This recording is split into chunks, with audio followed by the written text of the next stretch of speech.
The Telltale Heart. A day or two later, I returned to the apartment alone to undergo the dreaded and frightening task of packing up my paltry pile of belongings. Gritting my teeth, I opened the front door gradually. As soon as the door crawled open an inch, the pungent stench of death hissed through the crack. I stiffened. The odor was so nauseating that I suddenly fought off the bile clambering up my throat. Thump, thump, thump. Bargaining with terror, I left the door half open. I scattered newspapers over the primary bloodstain in the center of the floor, but like an Edgar Allan Poe's The Telltale Heart, it seemed to call out to me, adding to the remarkable fear. Thump, thump, thump. I swore I overheard the solid pounding. Priorities first. I searched out Kirk's jacket, holding it up to my face and inhaling deeply. His scent had disappeared. Too much time had passed since he'd worn it. Thump, thump, thump.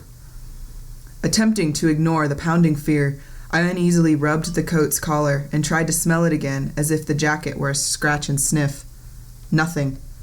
Disappointed, I folded it carefully and placed it in a special box with all of my most important items and documents, which didn't amount to much. Thump, thump, knock! A terribly regrettable oversight was about to knock the breath out of me.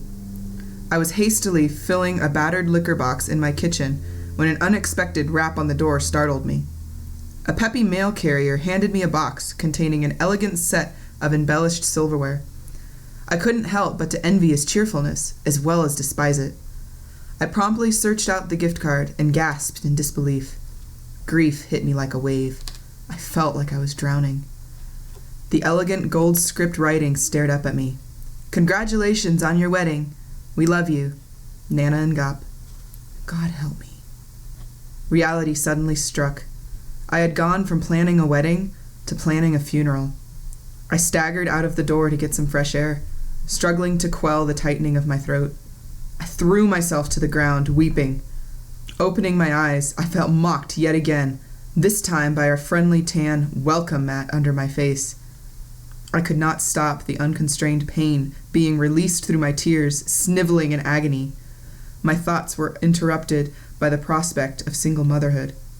You're alone and pregnant, Amber.